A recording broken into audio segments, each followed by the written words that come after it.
Enforcement directorate ಅವರು ನಿನ್ನೆ ದಿವಸ ಶಾಸಕರಾದಂಥ ಹ್ಯಾರಿಸ್ ಅವರ ಇಬ್ಬರು ಮಕ್ಕಳ ಮೇಲೆ ದಾಳಿ ಮಾಡಿದ್ದಾರೆ. ಅದರ ಒಳಗಿನ ವಿಚಾರಗಳು ನಮಗೇನು ತಿಳಿದಿಲ್ಲ. ಅದು ತನಿಖೆ ಆದಮೇಲೆ ಈಡಿನವರು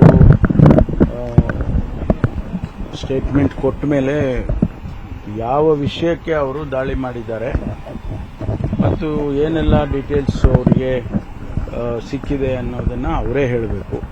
ಸಾಮಾನ್ಯವಾಗಿ ಅವರು ಪ್ರೆಸ್ ನೋಟ್ ರಿಲೀಸ್ ಮಾಡ್ತಾರೆ, ಅಲ್ಲಿವರೆಗೂ ನಾವು ಕಾಯಬೇಕು. ಮಧ್ಯದಲ್ಲಿ ನಾವು ಏನಾದರೂ ಹೇಳಿಕೆಗಳು ಕೊಟ್ಟರೆ ಅದು ಅಪ್ರಸ್ತುತ ಆಗುತ್ತೆ. ನಾವು ರಾಜ್ಯದಲ್ಲಿ ಇದಕ್ಕಾಗಿ ಒಂದು SIT ಮಾಡಿತ್ತು.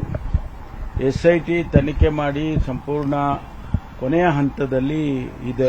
ಅವರು ಕೂಡ ಕೆಲವು, ಯಾಕೆಂದರೆ ಇದು ನ್ಯಾಷನಲ್ ಇಂಟರ್ನ್ಯಾಷನಲ್ ಪ್ರಾಕ್ಸಿಮಿಟಿಯನ್ನು ತೆಗೆದುಕೊಂಡಿರೋದ್ರಿಂದ ಅನೇಕ ವಿಚಾರಗಳಲ್ಲಿ ಅವರು ಮಾಹಿತಿಗಳನ್ನು ಕಲೆ ಹಾಕಿ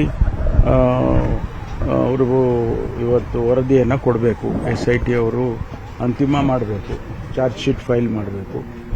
ಆ ಹಂತದಲ್ಲಿ ಇದೆ ಅಂತ ಹೇಳಿ ನಮ್ಮ ಅಧಿಕಾರಿಗಳು ತಿಳಿಸಿದ್ದಾರೆ. ಒಂದು ಕಡೆ SIT, ಇನ್ನೊಂದು ಕಡೆ ಈ ED, ಅದಕ್ಕೇನಾದರೂ ಕನೆಕ್ಟ್ ಇದ್ರೆ ಅದನ್ನು ಅವರೇ ಹೇಳಬೇಕಾಗ್ತದೆ. ಯಾಕೆಂದರೆ ನಮಗೆ ಇನ್ನೂವರೆಗೆ ನಮಗೆ ಅದರ ಬಗ್ಗೆ ಮಾಹಿತಿಗಳು ಇಲ್ಲ, ಯಾವುದೇ ರೀತಿಯ ಮಾಹಿತಿಗಳು ಇಲ್ಲ. ವಿಳಂಬ ಅಂತ ಹೇಳೋದಕ್ಕಿಂತ ಅವರು ತನಿಖೆ ಮಾಡಬೇಕಲ್ಲ, ತನಿಖೆಗೆ ಮಾಹಿತಿಗಳೆಲ್ಲ ಸಿಕ್ಕುವವರೆಗೂ ಅವರು ಅದನ್ನು ಮಾಡ್ತಾನೆ ಇರ್ತಾರೆ. ಅದರಲ್ಲಿ ಸ್ವಲ್ಪ ಮಟ್ಟಿಗೆ ವಿಳಂಬ ಆಗಿದೆ ಅಂತ ನಮಗೆ ಮೇಲ್ನೋಟಕ್ಕೆ ಅನಿಸ್ಬೋದು, ಆದರೆ ಅವ್ರಿಗೆ ಮಾಹಿತಿಗಳು ಸಿಗಬೇಕಲ್ಲ. ಅದು ಬಹಳ ಟೆಕ್ನಿಕಲ್ ಆದದ್ರಿಂದ ಅವರು ಸ್ವಲ್ಪ ಮಾಹಿತಿಗಳನ್ನು ಕಲೆ ಹಾಕೋದ್ರಲ್ಲಿ ಸ್ವಲ್ಪ ನಿಧಾನ ಆಗಿದೆ ಅಂತ ನನಗೂ ಅನಿಸುತ್ತೆ. ಆದ್ದರಿಂದ ಅದನ್ನು ಆದಷ್ಟು ಶೀಘ್ರವಾಗಿ ಮಾಡೋದಕ್ಕೆ ನಾವು ಈಗಾಗಲೇ ಸೂಚನೆ ಕೊಟ್ಟಿದ್ದೇವೆ. ಮುಖ್ಯಮಂತ್ರಿಗಳು ಹೇಳಿದ್ದಾರೆ, ನಾನು ಹೇಳಿದ್ದೀನಿ, ಆದಷ್ಟು ಬೇಗ ಮಾಡಬೇಕು ಮತ್ತು ಅಟ್ಲೀಸ್ಟ್ ಒಂದು ಇಂಟರಿಮ್ ಆಗಿ ಆದರೂ ಕೂಡ ಒಂದು charge sheet, interim charge sheet ಆದರೂ ಫೈಲ್ ಮಾಡಬೇಕು ಅಂತಕ್ಕಂಥ ಸೂಚನೆಯನ್ನು ನಾವೀಗಾಗಲೇ ಸುಮಾರು ದಿವಸಗಳ ಹಿಂದೆನೇ ಕೊಟ್ಟಿದ್ವು.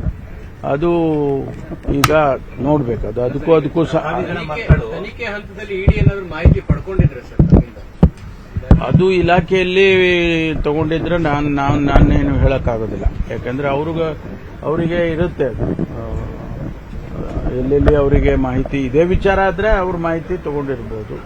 ಅಥವಾ ಈ ವಿಷಯದಲ್ಲಿ ಅಲ್ಲ ಬೇರೆ ವಿಷಯದಲ್ಲಿದೆ ಅಂತ ಹೇಳಿದ್ರೆ ಅದು ಬೇರೆ ರೀತಿ ಆಗುತ್ತೆ. ಅದು ಅವರೇ ಹೇಳಬೇಕಲ್ಲ. ಇಡಿನವ್ರು ಹೇಳೋವರೆಗೂ ಇದಕ್ಕೆ ಮಾಡಿದ್ದಾರೆ ಅಂತ ನಾವು ಸ್ಪೆಸಿಫಿಕ್ ಆಗಿ ನಾವು ಹೇಳಕ್ ಬರೋದಿಲ್ಲ.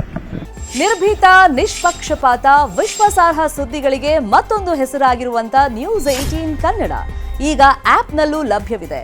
ದಯವಿಟ್ಟು ಇಲ್ಲಿರುವಂತ QR ಕೋಡ್ ಸ್ಕ್ಯಾನ್ ಮಾಡಿಕೊಂಡು ಆಪ್ ಡೌನ್ಲೋಡ್ ಮಾಡೋದಕ್ಕೆ ಮರಿಬೇಡಿ. ನಿಮ್ಮ ಬೆಂಬಲ ಹೀಗೆ ಸದಾ ನಮ್ಮೊಂದಿಗಿರಲಿ. ಧನ್ಯವಾದ.